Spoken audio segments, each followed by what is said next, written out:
Hiya, how you all doing? Weekend. Need the weekend to recover when you're working your socks off all week. I think it was obvious, wasn't it, that after sending two carrier strike groups, that it was going to lead to this. I think it was, the writing was on the wall, really. Don't forget, 2 weeks ago, Netanyahu flew in secretly to meet Trump, so they were planning it all along. And I think secretly they're glad, aren't they, that it's come to this. I don't really think they wanted negotiations to be successful in any way. You know, it's almost like the global players. I'm talking about the elites that are running the world. That they're just using all their little puppets at the moment, aren't they, to push us into a new state of fear. And it's working because the average person will be worried. Now, where could this go? Well, it depends. Because if this is the Gog and Magog war, which we know will probably involve the King of the North and the King of the South in the symbolic sense, then certainly Russia has to play a pivotal role because they were identified as the King of the North, weren't they?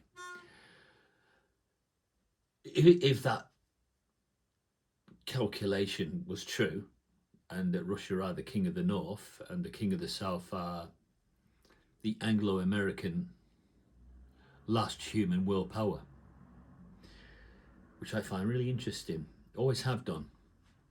I've always thought, well, why does it stop there? Why does the great image, Daniel's prophecy, stop at that last world power, the current world power of America and Great Britain? Although Great Britain are saying that they don't condone this attack on Iran, they still will support the United States if the United States ask them to. I'm sure of it. So let's just hold with the theory that the Anglo-American world power is the final human world power, and that means that waiting in the wings is God's messianic kingdom, and that Christ is ready to do battle with man's warring and fighting nations. That's if this turns out to be the Gog and Magog war. But interesting fact about that is that we always believed that the Gog and Magog war would involve Israel and the battle would take place either side of Israel. Well, the location at the moment fits that very scene, doesn't it?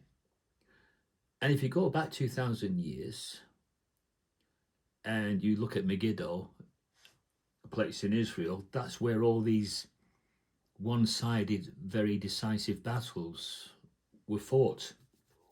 And that's why the word Armageddon is derived from Megiddo. Just a side point, but I find it interesting. So I think that this is going to go backwards and forwards for a few weeks, but we just don't know what China's going to do yet. China just might stay on the sidelines, but if China senses that they could be the next world power, because maybe the United States and Great Britain and NATO are particularly weakened, then China will, I'm pretty sure about this, China will be an ally of Russia. Russia will be more gung-ho at this point than China, and so Russia and Putin will want to support Iran. This is how I see it. This is how I envisioned it many years ago.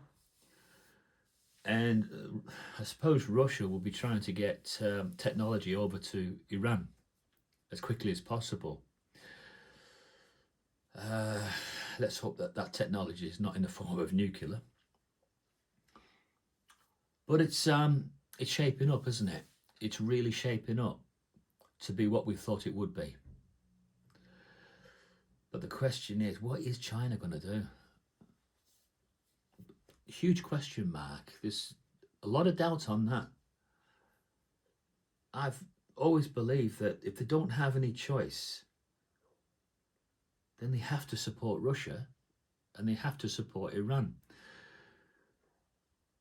And this again plays into what I've always believed, that there will be a tri-nation alliance, between the axis of evil, called the axis of evil, Russia, King of the North, and their proxies. And that they would go loggerheads to the King of the South, which is likely to be NATO and the Anglo-American world power. And it could shape up that way. And if it does, and if it falls into place like that, I suppose we'll be thinking to ourselves, that's just too near. That's just too near what we've always believed would happen from our studies of the scriptures. But, hey, we're just spectators, at the end of the day. That's all we are. We'll be spectators to maybe man's warring and fighting nations being squashed. Maybe we'll see it. We don't know.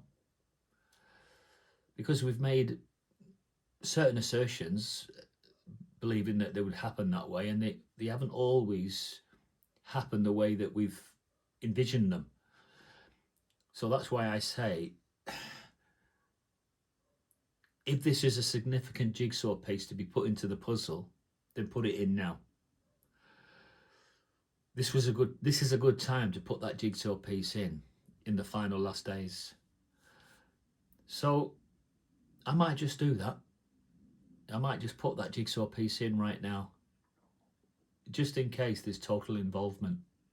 And this is what you call the big one, the Gog and Magog war. See ya.